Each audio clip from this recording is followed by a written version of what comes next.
Ce que c'est qu'une puissance galiléenne, on va s'intéresser à la définition d'une puissance intérieure. Prenons un ensemble de deux solides, 1 et 2, qui sont liés par une liaison quelconque. Si j'isole la pièce 1, alors je peux écrire la puissance galiléenne, il va y avoir une action de 2 sur 1. Donc je peux écrire que la puissance de 2 sur 1 par rapport à R, donc c'est bien une puissance galiléenne, est égale au torseur d'action de 2 sur 1, croix la vitesse de 1 par rapport à R.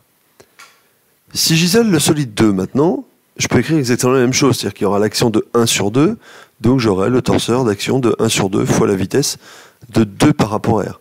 Attention à un petit détail, c'est que dans la puissance, la première puissance, c'est la vitesse de 1 par rapport au référentiel galiléen qui prend en compte. Dans la deuxième, c'est la vitesse de 2. Maintenant, si au lieu d'isoler le solide 1 et le solide 2 séparément, je décide de les isoler ensemble. Si j'isole donc 1 plus 2, je vais avoir les deux puissances qui vont intervenir, la puissance de 2 sur 1 et la puissance de 1 sur 2. Donc je vais pouvoir additionner les deux termes que je viens de voir au préalable. Si j'essaye de factoriser tout ça, j'ai deux torseurs statiques, le torseur de 2 sur 1 et le torseur de 1 sur 2. Comme je sais que le torseur de 1 sur 2, c'est moins le torseur de 2 sur 1, je peux modifier cette partie-là. Et après, je vais pouvoir factoriser par le torseur de 2 sur 1. Et donc, j'ai un torseur statique, croix, une différence de vitesse, la vitesse de 1 par rapport à 0, moins la vitesse de 2 par rapport à 0. Comme c'est des vitesses, je peux inverser une de deux vitesses, celle-là, et je me retrouve avec V1,0 plus V0,2, et ça, c'est la vitesse de 1 par rapport à 2. On vient de montrer que finalement, la puissance de 2 par rapport à 1 plus la puissance de 1 par rapport sur 2, est égale à la puissance de 2 sur 1 par rapport à 2. C'est ce qu'on va appeler la puissance 2 flèche 1.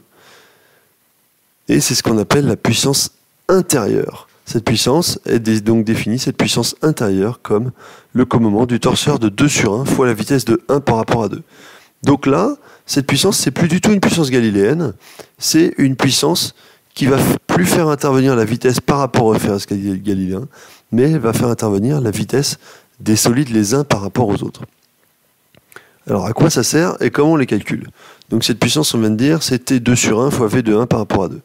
Si on suppose que notre liaison entre 1 et 2 est une liaison pivot parfaite d'axe Y, alors je peux écrire que ma puissance, c'est le torseur des actions transmissibles, donc des efforts dans une pivot, c'est-à-dire je peux transmettre 3 forces et 2 moments, j'ai juste un moment qui est nul sur l'axe Y, et le torseur cinématique de 1 par rapport à 2, comme c'est le torseur d'une pivot, eh ben, j'ai uniquement une rotation possible d'axe Y.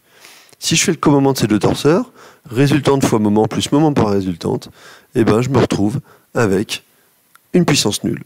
Ça, c'est quelque chose qui sera toujours vrai. Que vous preniez une pivot, une glissière, une ponctuelle ou n'importe quoi, si la liaison est parfaite, c'est-à-dire sans frottement, alors la puissance intérieure sera nulle. Si maintenant cette liaison pivot, je décide de la prendre avec frottement, c'est-à-dire que c'est plus une liaison parfaite, c'est une liaison avec des défauts.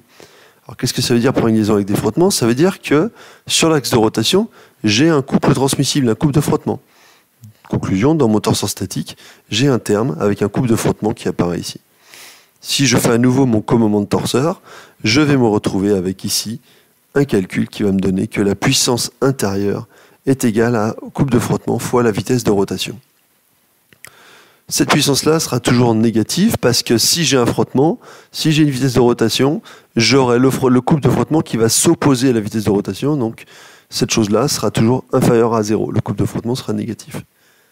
Cette chose-là, ce sera toujours vrai dans une liaison avec frottement. La puissance intérieure ne sera pas nulle et on aura une puissance négative puisqu'elle va avoir tendance à absorber de l'énergie au système.